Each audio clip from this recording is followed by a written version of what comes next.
Matrix norm. So we start with the definition.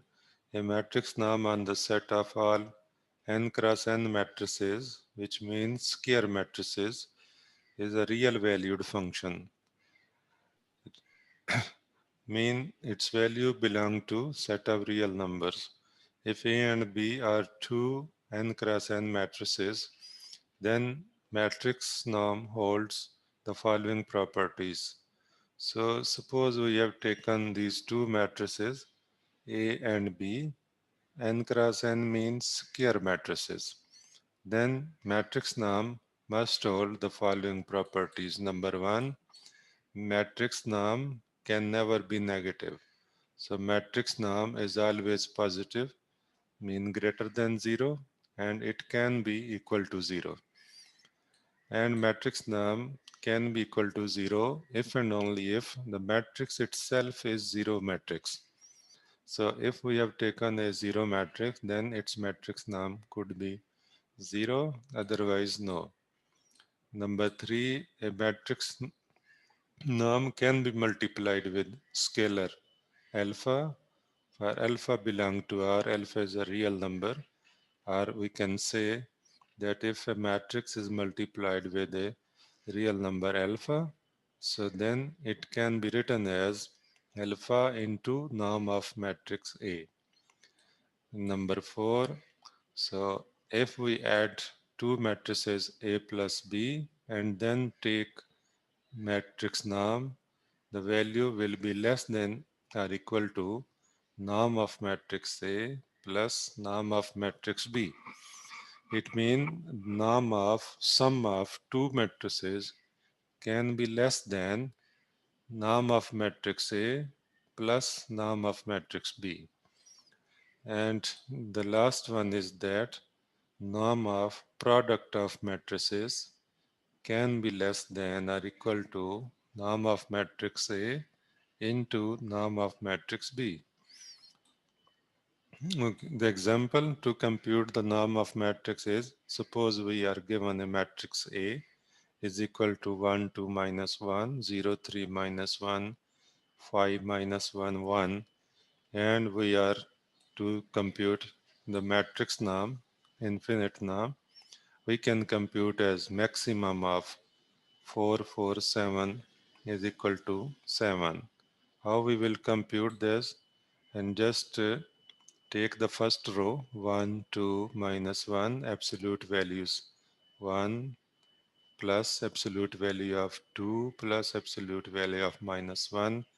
So it will gives 4. Then go to the second row. So absolute value of 0, absolute value of 3, and plus absolute value of minus 1. So 3 plus 1 is equal to 4. And next absolute value of 5, absolute value of minus 1, absolute value of 1. So it will be 7. So now you have to take on the largest absolute value amongst 4, 4 and 7. So which is 7. So that is why the infinite matrix norm of this matrix is 7. Again we can revise it. The matrix norm. So a matrix norm on the set of all square matrices is a real valued function.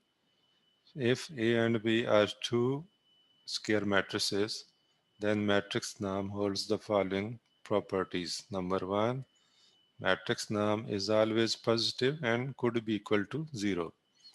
If matrix norm is equal to 0, then the matrix itself will be 0. Number 3, matrix norm can be multiplied by a scalar. Number 4, sum of two matrices, and then we have taken the matrix norm. It means matrix norm of sum of two matrices could be less than norm of matrix A plus norm of matrix B. Then the product of matrices, so norm of product of matrices could be less than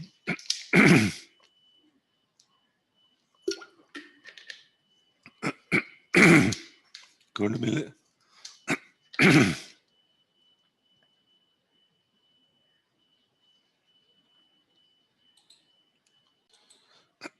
So we can multiply matrix now with the scalar quantity, which is a real one, and the matrix name of sum of two matrices could be less than matrix name of A plus matrix name of B.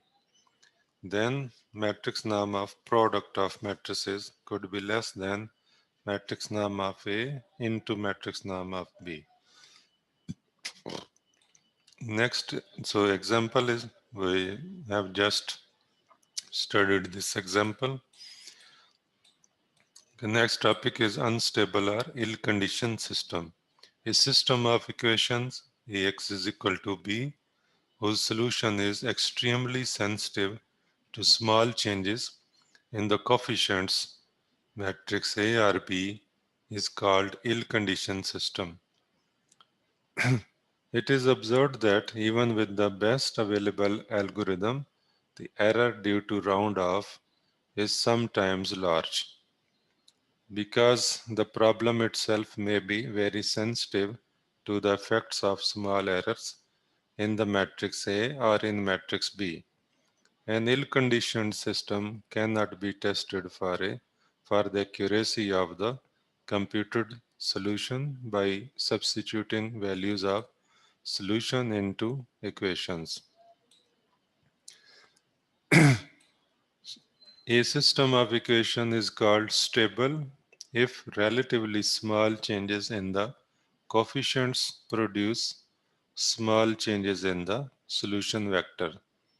So we can revise it. A system of equations Ax is equal to B whose solution is extremely sensitive to small changes in the coefficients matrix A or matrix B. It means if we do a small change in the matrix A or matrix B, or coefficients are in the entries of matrix A, the system will change a large. It's called ill condition. It is observed that even with the best available algorithm, error due to round off is sometimes large because the problem itself may be very sensitive to the effects of small errors in the matrix. An ill-conditioned system cannot be tested for the accuracy of the computed solution by substituting values of solutions into equation. So a system of equation is called stable if relatively small changes in the coefficients produces small changes in the solution vector. So here is, if we focus on the definitions of this stable system, it means stable system will not jumps in the changes, but will change slowly according to the small changes in the coefficients of matrix A or coefficients of constant matrix B. But if we make a small changes in the entries of matrix A or in the entries of constant matrix B, and if the system will jumps into large changes, so then we can say that this system is unstable. Here is an example of stable system and unstable system. For example, consider the system Ax is equal to B as given below. This is the matrix A with 1.01, 0.99, 0.99, 1.01. This is a matrix A. And AXY is the matrix of variables. And 2.00, 2.00 is the matrix of constants. Solution of the above system is x is equal to 1 and y is equal to 1. Now modify matrix B just slightly. 1.01 is the same, 0.99 is the same, 1.01 is the same, but you have done a small changes in the constant matrix. So replaces 2.00 with 2.02 and 2.00 is replaced with 1.98. And what will happen The solution of the above system is now changed from 1 to 2. So it's a big change because here is x is equal to 1 and it changed from 1 to 2. So it's a big change because if we have a 1 million rupees in the bank and the bank will change a small, will make a small changes in the system and we will get this 2 million rupees. So it's a huge amount. So these small changes can cause a big trouble sometimes. For example, in the system, missile system, and in the system like robotic surgery, the small changes can cause a big trouble. Similarly, so y was equal to 1 and now y become equal to 0. So now if modify matrix B just slightly, so again we will modify this matrix 1.98, okay, and 2.02. So it was a 2 and 1.98. So now this x even will become a 0, you see, and this y become a 2. So that is the problem. So but even we can, if we round 1.98 is equal to 2 and 2.02 or 1.98 will become a 2. So all values are the rounded values of all these entries is equal to approximately equal to 2. So that is the effect of small changes over the system. So this system is actually unstable because the small changes are causing a big changes. So here is just a small change of 0.02, but in the solution you are observing the big change. So that is why the given system is unstable. Okay, effect on eigenvalues. Small changes in matrix A don't necessarily lead to small changes in the eigenvalues of A. To illustrate, consider the following example. So if we have a matrix A and matrix B like this one, so matrix A has eigenvalues 1, 1 and matrix B has eigenvalues 0 and 2. A difference of 0.001 in an entry. Second row, first column of the matrix led to eigenvalues to differ by 1. Okay, how a difference of 0.001 in an entry, second row, this is second row, and first column. You see, is only one entry is changed from 0 to 0.001 of the matrices led the eigenvalues to differ by 1. You see, the first matrix has eigenvalues 1, 1. The second matrix has eigenvalues 0 and 2. What is the difference between these two matrices is the only difference of this entry. Here is a 0 and here is a 0.001. And this changes even in the eigenvalues. You see, the eigenvalue of this matrix is 1, 1.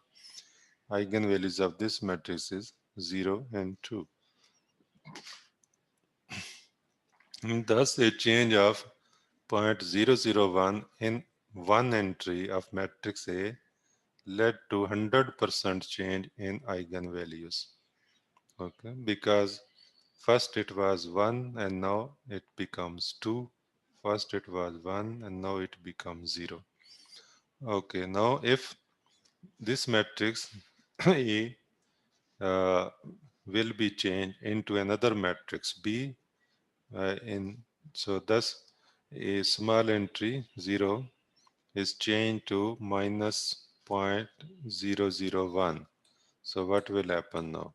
Then matrix B have no real eigenvalues as its characteristic equation lambda square minus 2 lambda plus 2 will give complex values.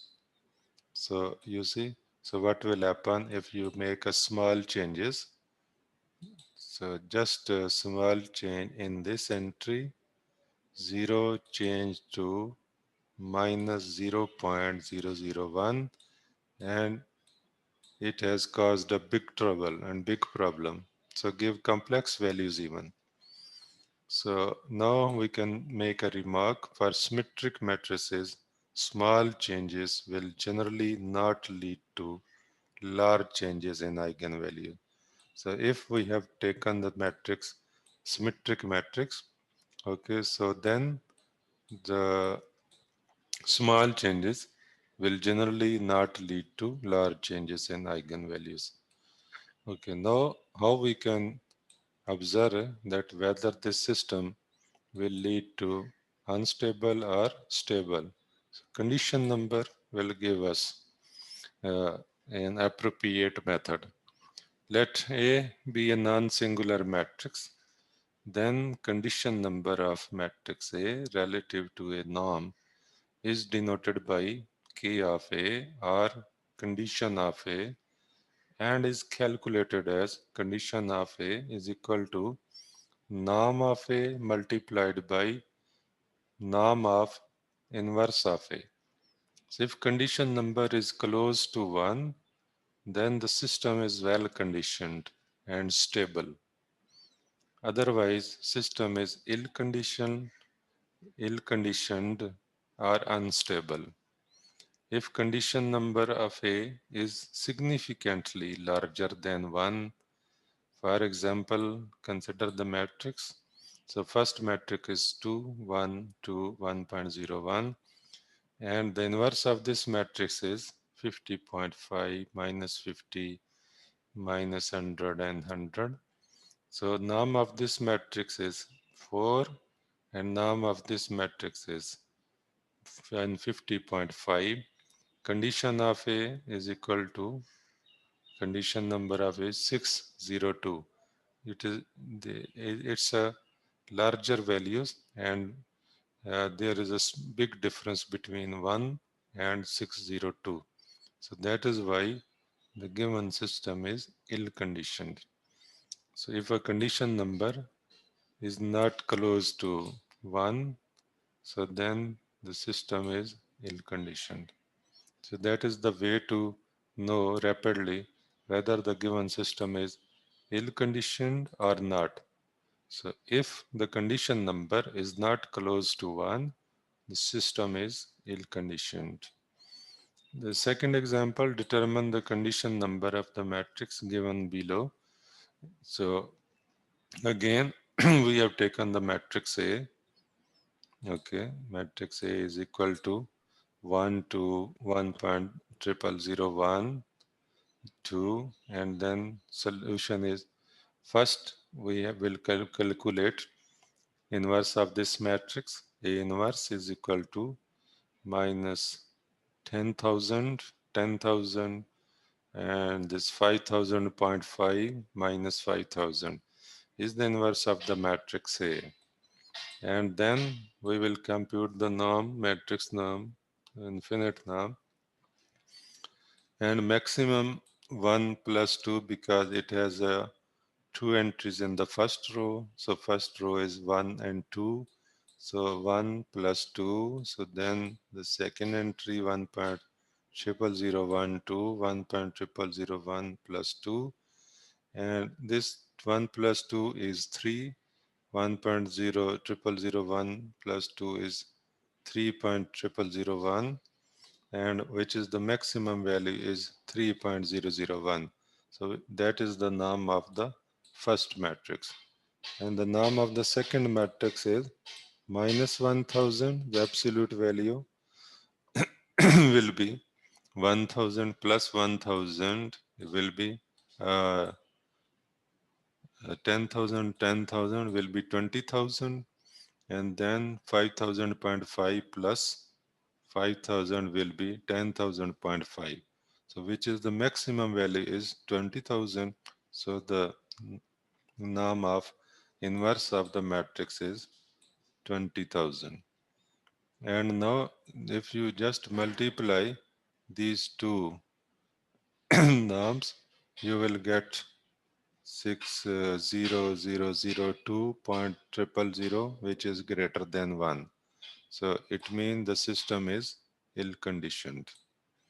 Okay. And the third example, determine the system is ill conditioned or not. So here is 1, 1 by 2, 1 by 3, 1 by 2, 1 by 3, 1 by 4, so on. So if we want to compute again the norm of the matrix, so we will make a sum of the first row, 1 plus 1 by 2 plus 1 by 3, and then 1 by 2, 1 by 3, 1 by 4, 1 by 2, 1 by 4, 1 by 5. Okay, so we'll add this first row, we will get 1.8333, and this one we will get 1.08333. Then for this one, 0.0950, 1.8333. So which is the maximum value is 1.8333. So that is the matrix norm of A. And using Gaussian elimination method, we will compute the inverse of this matrix, or any other method which you like, you can perform to find the inverse of this matrix. So we will get this 3 by 2 minus 6, 5, 9, 12, minus 30, minus 15, 0, 30. And the norm of this inverse matrix is 51. Okay, so now condition number of A, this norm of A infinite and multiplied by norm of A inverse, you will get this 93.4883, which is also greater than 1, and there is a big difference between 1 and 93. So again, the given system is ill conditioned.